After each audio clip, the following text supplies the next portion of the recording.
the right age to travel with kids? The right age is when you're ready to travel with your child. So when you take your kids, you form a different kind of bond and you see the whole world in a very new perspective. Road trips personally are my favorite more than flying somewhere and looking at things. I really enjoy the whole journey and the whole geography of things. If you are traveling with a child, I highly recommend you stay in the city, because then again your time gap where you can travel is very less, especially with a 4-5 month old child. What are some of your favorite destinations with your kids? I think for me internationally would be.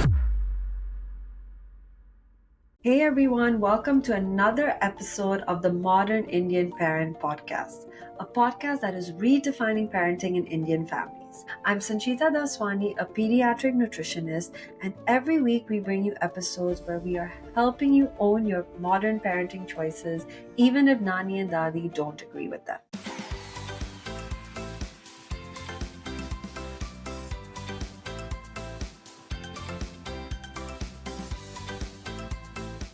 In this episode, we are joined with Nikita and Saakshi. They are the founders of Travel with Kids. They are moms themselves who curate experiences and trips for parents with their kids and without. And in this episode, we are going to be chatting with them all about the experience of traveling once we have kids. When is the best time to start traveling? When should we take our kids? What are the best destinations? How to overcome this fear we have of traveling with kids and without. So let's welcome them to the podcast. Welcome, Nikita and Saakshi, to the Modern Indian Parent Podcast. Thank you so much for being here. How are you guys doing today? Great, a little tired. I was traveling until yesterday. Thank you so much for being here. And the reason we have you on here today is to talk to you about a very important topic for so many of us, which is traveling with and without kids. And I just want to understand from you guys first to get started a little bit about your journey, because I know you both have your careers. How did you get into this idea of, okay, we want to start curating trips for parents and this whole idea of traveling with kids? I think for us, both of us, we connected, on a very organic level. We are both dentists by profession, and our kids are of the same age. So we would, both of us love to travel, and we used to travel a lot after having kids. A lot of us told us that you could never travel, travel would never be the same once you have kids. And both of us, even after having our kids, extensively traveled. And when we started talking to each other, we would just discuss that, like, people talk so much about how you cannot travel with kids, how it is so difficult. And that's when we thought that let us do something. There's nothing in the society. People cater to couples, to solo travelers, but there's nothing in the market that caters to moms and kids. And moms, as such, need so much of support. So we wanted to build a community where it would not just be about traveling, but also connecting like-minded moms. Yeah, so it all stemmed from that urge that, moms, that the connection that moms have is on a different level. I mean, when you travel with others who are maybe not moms or who are single, it's different. And when moms travel together with their kids, they also get to see how all the kids are same. At every age, there is some challenge that's coming along. And there's a connection that builds. And there is a community that we are inadvertently building while we are doing so. So many of our friends we've had once we've had kids, like mom friends as we call it, because we've been able to Yeah. connect with them in that way. And exactly as you guys were saying, I think I don't know how many times I've heard this, that once you have kids, they're like, oh my God, you can't travel. Or even before, everyone's like, oh my, travel as much as you can, because once you have your kids you can't move. And I think even I felt like that, so I made sure I traveled a lot. I'm like, okay, now I'll sit for a few years and just hang out. That was my perception. So why do you feel that us as parents, why do we have so much resistance in terms of traveling once we have kids? So I always say this, that any kind of travel, like when you're traveling solo, when you're traveling with your partner, is going to be different. Similarly, when you're traveling with a child, that's a third person. That person has his own needs and own wants along the trip. So you can't expect that suddenly when you were traveling as a couple, it was so carefree, and suddenly there's going to be third person and you're going to be same. So it's going to be different. And then that's where the resistance comes along. Like, people feel that, it's so much work. But if you plan it well and you understand what the child needs and you plan around it, then it's not that difficult actually. I think setting your expectations also, people just expect that, how, like how Nikita mentioned, that it would be very carefree. So maybe a lot of planning, setting your expectations, always having a plan B in hand that you can always, and also a little bit of slow travel. You obviously cannot tick the boxes. You just cannot be like, oh, I'm going to do 10 things. I'm going to start from morning and like I'm just going to do everything around. You need to take it slow. You need to probably look at it from the third person, from the child's perspective as well. And it's very beautiful when you do that. And yeah, exactly what you're saying. I think it's important to understand that every trip is going to be different. Our solo trips are different. Even with kids, it will be different. And I think once we have that mindset, going into it will be more at ease. Like, even I met someone yesterday and I was like, oh, how was your trip? And she was like, it was good. But with the baby, like, we were so tired after, we were exhausted. We couldn't do a lot of the things we wanted to do. But I think if in your mind, okay, I'm going with the baby. There's certain things like I can't party till 3 a.m. or so. I think it Yes. makes it easier. So, what I wanted to ask you guys, because so many times as parents, once we have a kid, we say, okay, we'll wait a year, then we'll travel, then we're off the bottles, that it's easier. Or, you know what, let's wait for 2 years or at least 6 months till we start solid. So, when it comes to that, do you feel there is the right age where it's finally okay to travel with kids? I feel that the right age is when you're ready to travel with your child. So there is no, you cannot define that. It cannot be 3 months, it cannot be 6 months or 1 year. It has to be when you feel it is okay, when you're confident enough to travel with your child. Like I traveled with my child when my daughter was 3 months old, and I did feel like it wasn't as easy as it was when I traveled without my child. But then by the time she was 5 months, it was much smoother. Some people even travel with their kids when they're as young as a month. So I think you cannot put a tab on when they can.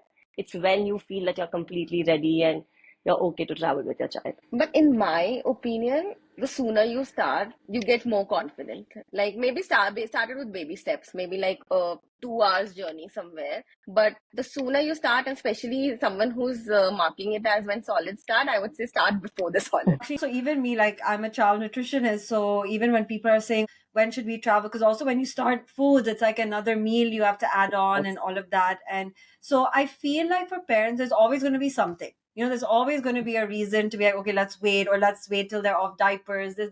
There's always something. So I like that you guys are saying it's when you are ready as a parent to actually get into it. And what about traveling without kids? Like, for example, when my twins and when they were 6 months, my husband and I, we went for my 30th birthday. And during the trip, my daughter fell ill. And then obviously that mom guilt came in, and I said I shouldn't have left. I felt so bad. Now that I look back, would I have done it? I think you can't base your decisions on what might happen, I think. Right. But do you feel also, would you have the same answer for when is the right time to travel without kids? The mom guilt creeps in every time. Yesterday, I came back I was on a work trip, and my older one fell sick. And I was feeling so guilty that I'm not there. So it's never ending. You always feel guilty when you're not there, but there are some times that you have to travel. And if it's leisure, you might feel a little more guilty perhaps, but I think it's okay. Yeah. But I do that. I feel that since the time my daughter was born, I extensively travel for work. Like travel with it keeps me away for almost literally 2 weekends a month. But I make sure that I take a break for myself every year. Like without a fail, I go out with my girls. I like do like Hmm. a nice trip, but it's mandatory for me. Like it's non-negotiable. I feel as much as traveling with your child is important, it is also important to take out that time for yourself. And how do we handle this mom guilt? Like, what advice would you give to parents in terms of how to feel okay about it? I feel that you just have to tell yourself that you're the best version of the mom that you are to your child, and you are doing your best. So even if you take out the time for yourself, it is okay. Like most of the time, probably 90% of the time, I don't let mom guilt creep in because I truly believe that I'm doing the best that I am. But I know, like all of us at the end of the day are moms, and if something goes wrong here and there, especially with our kids, everything falls apart, and we blame ourselves a lot. But I think we just need to tell ourselves that it's okay for us to think about ourselves, or maybe put ourselves first at times. It's also about the support you have back home. If you think that they are in good hands, you'll probably feel a little less guilty. Yes. So I want to ask you guys, what is the benefit of traveling with kids? So I understand now you're saying it's like when we are mentally ready, we have the right mindset, we have a good support system for us to travel on our own. But when it comes to traveling with kids, because I know that a lot of times we feel like, is it worth it? Will our kids remember anything? I think that's the biggest thing I've heard people say. They won't remember. What's the point? So, is there a point? I mean, I'm sure there is. Could you tell us what the point is? The benefits of traveling with kids so early on? So kids become very adaptive. I mean, you'll see a different version of your child at every age when they are traveling with you. Sometimes they'll just adjust to whatever the routine is. They'll maybe become helping when they are at an age of 5 or 6.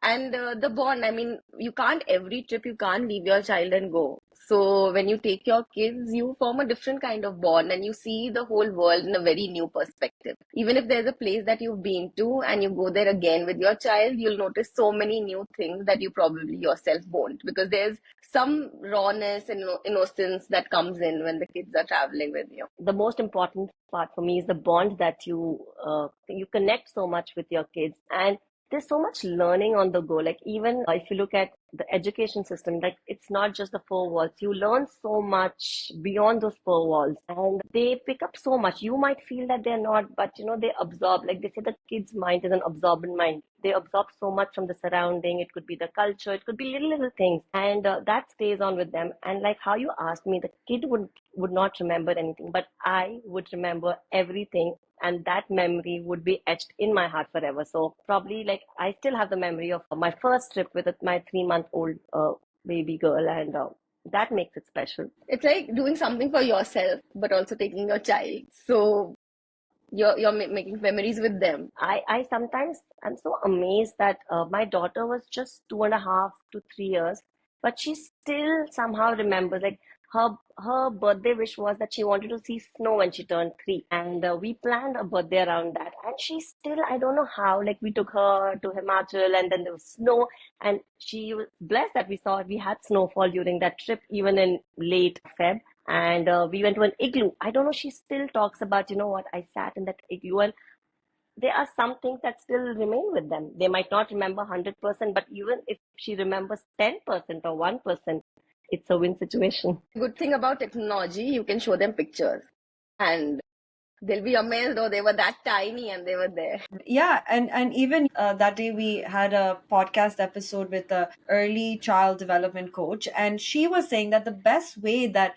kids learn is through their surroundings. So Yes. of course, if your kid is just at home, there's so much limited things. And she said, of course, you use flashcards, all of that, but imagine showing a flashcard of snow and then actually taking them. So it's their senses that they're interacting with. So from my understanding, traveling with kids early is great because they actually learn from their surroundings and use their senses, and that actually helps them to grow. True. Especially is the 0 to 6 year is the absorbent mind. So they are just absorbing everything and you just don't know how and what form they're going to bring it out. When it comes to food, so me as a child nutritionist as well, I get a lot of questions that, oh, we're traveling with our baby, how do we feed them? We're doing baby led weaning, for example. So I think the most important thing I tell my clients is make sure you give variety in the first few months so that when you do travel, it's not like your kid is stuck to the exact same food. So giving them that variety and also being a bit flexible in terms of what they're being offered. Like if you teach them everything, then they'll be okay.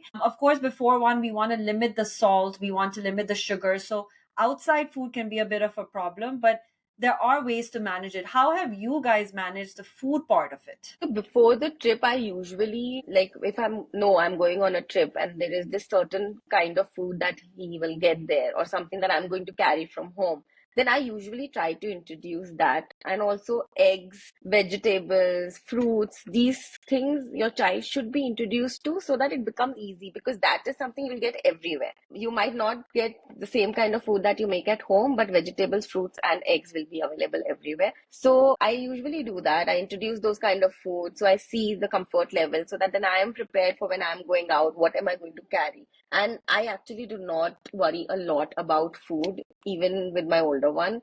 because kids do get too excited. There is a drop in appetite. They won't eat as much as they eat at home. They want to see their surroundings. So that's something we also tell the mothers who travel with us on our trips, that just let loose. It's not forever. You're just out for like 3 days, 4 days, 5 days, and it's okay if they're not eating. And sometimes they'll just look at other kids eating and they'll eat themselves. So it's always Feel that you're on a holiday, the kid is on a holiday, so you should just chill on a holiday and not worry so much about food. Even I don't carry, like I just carry the basics from home. All Indians carry theplas and makhana. That's a staple. And apart from that, I do not cook on a holiday. It's very clear that I'm on a holiday, my child is on a holiday, so I'm okay with the appetite drop. Obviously, with a long travel or a new destination, and because they're non-vegetarians, it's fairly easy because eggs and chicken and any form of protein is available, plus a lot of yogurt and a lot of food like fruits that can be given to the child. And slowly even introducing them to new food, like sometimes the kids surprise you. Like we were in Sri Lanka and my daughter really loved the string hoppers and the sodhi out of all things, because the sodhi was mild on spice, it was easier. So you sometimes don't know what the kids pick up. In fact, even like we were on the airline, Nikita's son picked up the roll that we got as a snack, so she didn't get to eat her snack, but he gobbled it up. So the kids really 1.5 surprised us. years old ate Yeah. the entire. Wow. And I think following baby led weaning has been easy for both of us because the kids know their appetite. You cannot force feed them. They will eat according to their hunger, according to their appetite. So yes. And also, then with baby led weaning, they feed themselves eventually. I mean, from the beginning they do, but then cleaning up is a hassle, which I have done in a lot of countries. But when they start eating on their own, you at least don't have to run behind them to feed them. Yeah, and I think that's the beautiful part of baby led weaning. They have learned to listen to their own hunger cues. So you that even if you're on a trip, as long as you make sure there's like one safe food at every meal, because I think it's amazing for them to try the different cuisines. But of course, you don't want to rely on that. But if you've introduced enough variety in terms of your eggs, your fruits, your veggies, the basic grains, and they have that one safe food, but you let them explore, if they're hungry, they will eat and meet that appetite. So I think one thing I'm really getting is to have realistic expectations when you're traveling with kids, and also just letting go and just understanding that they are also in a different environment. They are going to be fascinated. The thing that works for us as a family is we sometimes stay in Airbnb so that we have that freedom of an access to kitchen. Having two kids, sometimes it helps. Like in the morning, we have our breakfast, cook ourselves. Like my husband likes to cook sometimes. So Yeah. that makes it easy. At least your one meal is sorted. Yes. You're not running around for something familiar. So once that is done, you can at least carry on with your rest of the day without worrying about food. And for me, because I don't cook, like how I mentioned, I love hotels which have like a huge breakfast spread because I feel that's a very important part of the day. So for us, we love to sit and enjoy it. Our breakfast time is always very long. So we enjoy the breakfast so that we're full for the day, and then we step out. So I always make sure that the breakfast is sorted. And Yeah. whenever you have that access, make sure you're filling your tiffins for the snack on the Yes. go. Yes, that's a very important point. We tell all our moms to carry a dabba and to carry some snacks on the go from the breakfast buffet so that you can. Actually, in December, I went with my kids to Dubai, and we also got an Airbnb. And I really appreciated that because at least I would do like one or two meals at home. So then I know I was in control of that, because end of the day, a lot of parents will still be paranoid about food. As much as we tell them chill, relax, you just want a bit of that control and make sure they eat a certain amount. So definitely staying in a place where you have access to a kitchen and they can have that food they're okay with, then at least one meal you can kind of be like, okay, let's explore. Then you pack your snacks in that way. So coming to that, I want to talk about some hacks and tips that you guys can let us know from your experience. Now, any other hacks or tips in terms of how do we choose a hotel? Is there anything we should look for? Close to the, if you're not, like for us, we usually rent a car all the time, but if you're not renting a car and if you're in a new city, then maybe staying close to the public transport where a metro or anything would easily be accessible, so that would save up a lot on the walk time. And probably a hotel with a pool. I think kids love pools, so for me I think these two things. Okay. And what about for the flight? for the airport? Because a lot of times parents are worried about that, how to keep their kids seated, the long journeys. So, any tips on any airport hacks that have worked really well for you guys? We used to carry a lot of, not a lot, but a few activities which would keep the child engaged. Snacks also is one of the parts of those activities because you give them snacks and then they're sitting for long. For with babies, always make sure you are making use of the priority check-ins and priority lines that you get at the airport. With babies, ask for bassinet seats if you're doing an international trip. Yeah, I think For flights, if there's a long flight, I prefer like a flight which matches coincides with their nap time. So like if it's a night flight, it works better because then they'll sleep through the night. So that is one hack that I try to, whenever we take a very long flight. Right. Even for me, so I'm actually from the Caribbean, so we go back once every 2 years, and that takes me like 32 hours. Like it's no joke. It's like a 15-hour flight, then 10-hour transit at the airport, and then another 9-hour flight. So I've done this about 4 times since my kids have been born, and now they're almost 6. But few things I've learned over the course. Number one is yes, time it. So honestly, for a 14-hour flight, you need to make sure it matches with their time. So they go on, they watch their TV and be happy. And then at least for the 12 hours, they sleep. Because then that's so important. And another thing I had to do is the first few flights when they were younger, I was like, no, no, no, no TV time. Like, we can't do this. We have to stick to our time limit. Now I'm like, just watch, enjoy your life, because I really was like, no. And like, even the activities as they get older, they'll do it for a little bit, but after an hour, they're like staring at you, and they're like, it's their excitement. So I think that letting go of, it's okay if they have a bit of extra screen time, if they don't eat perfectly, right? Yes, because 9, 10, 12 hour flights are really long, and then you need to let go, you need to relax.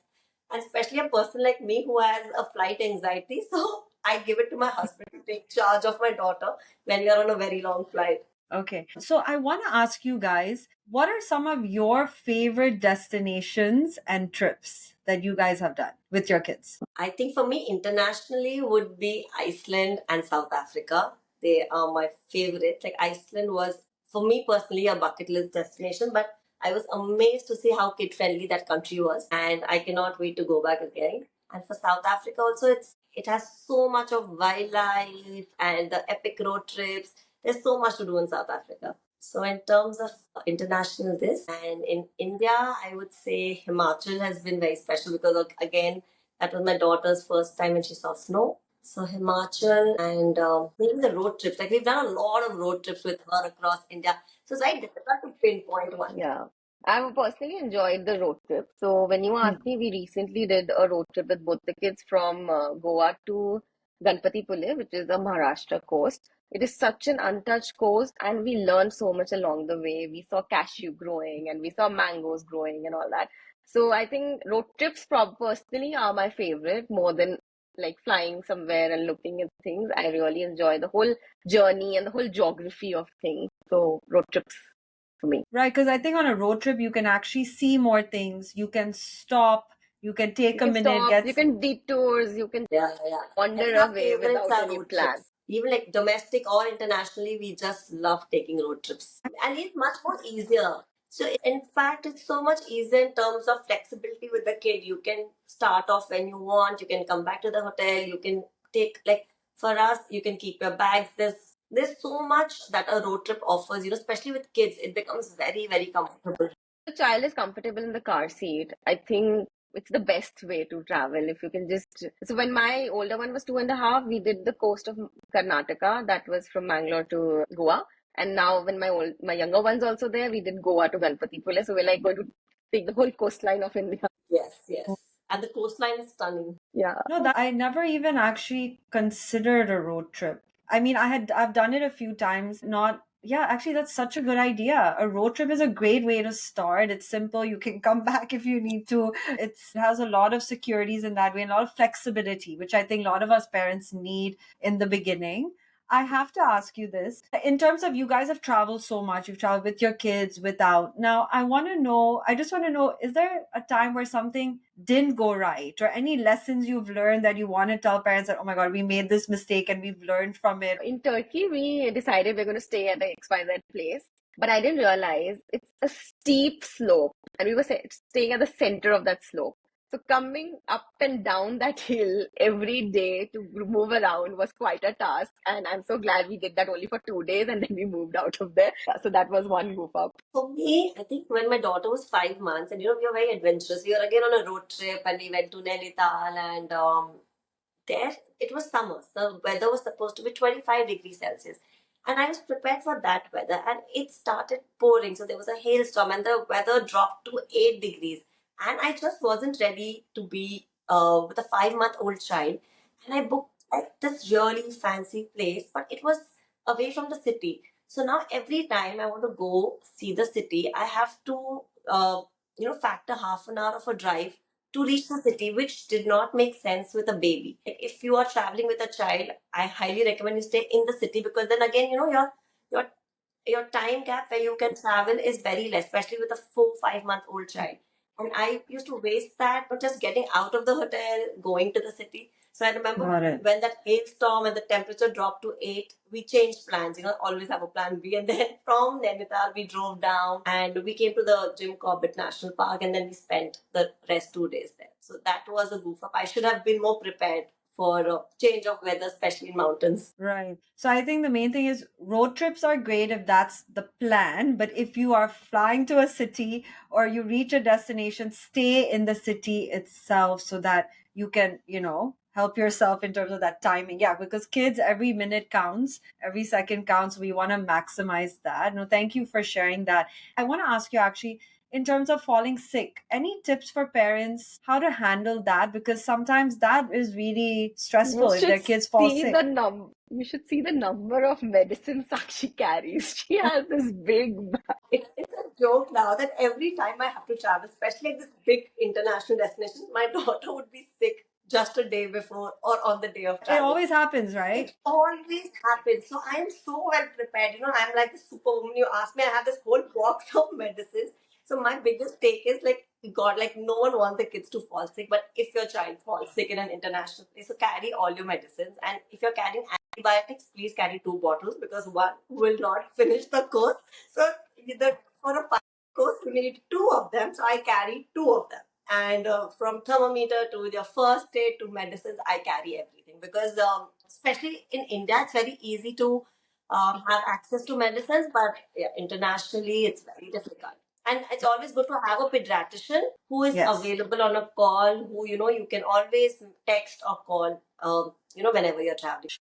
So a good pediatrician and a bag full of medicine is what I do. Yeah, yeah. I think it's important for us as parents to be prepared of what might happen. So even on these trips, it's important to be easygoing, be a bit flexible, but also in the times of need, have a plan. And also the medicines you want to give the kids, that the ones they're used to, they've had, you kind of have given them before. But good one on the antibiotics, because I didn't even realize that. But yeah, I know in India a lot of people, the doctors can give you that basic one to Yeah. take in case, because I remember like even just going back home, like even to see a doctor there, it was so difficult sometimes to get an appointment, suggestions. Get a list from the pediatrician as to, what are the basic medicines that we should be carrying and what suits for your child. Yeah. So I want to end off by just asking you guys about travel with kids, and how did you guys decide to curate these experiences? I feel like I need to come and join one because it looks so exciting. But how did you guys get to this, and how can people find out? How do we put it up? Like both Nikita and I don't know each other. It was just meant It's to Yeah. be. destiny. I would say destiny.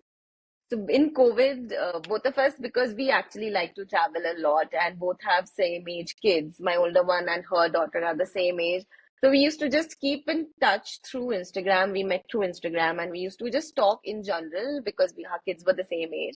And one day it just came up that there's no group which just takes the mom and caters to the moms and the kids. And we thought maybe we should start. And that's how it I'll tell you a started. little secret, okay? So the whole thing was, we said there's nothing for the moms, so let's do something. So let's do something was, okay, let's make a Facebook page that people can, just post in the queries. It's like a help, everyone can pitch in and discuss about it. So we put it up and we were like, oh, we have some news. And we put that up on Instagram. And people were like, wow, there's a Facebook page. I'm sure you're going to plan trips also for moms and kids. And then we were like, really, there's so, like now we got so excited just about the page, but people want us to plan trips for them. And we were like, okay, no one has done that before. Why don't we just try? If it works, it works. And if it doesn't, we'll see. And that's how we started. We started with Pondicherry because both of us knew Pondicherry very well. And we're like, okay.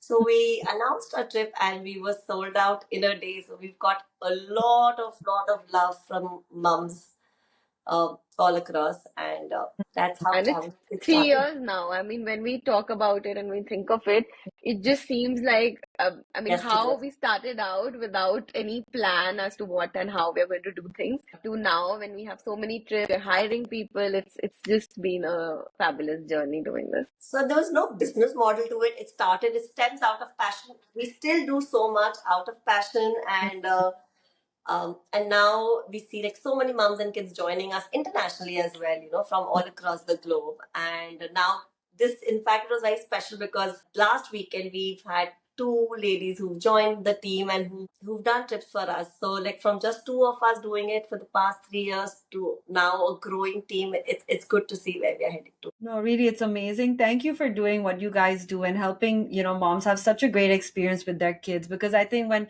they know that it's curated, they feel like half the battle is won and they can actually just focus on enjoying that time, because us as parents, we have 100 things in our head. So Right. really thank you for doing this. And thank you so much for being on the podcast today. I got so many good tips and I feel at ease to just travel with my kids and without. So I feel good about it. So thank you guys for being here.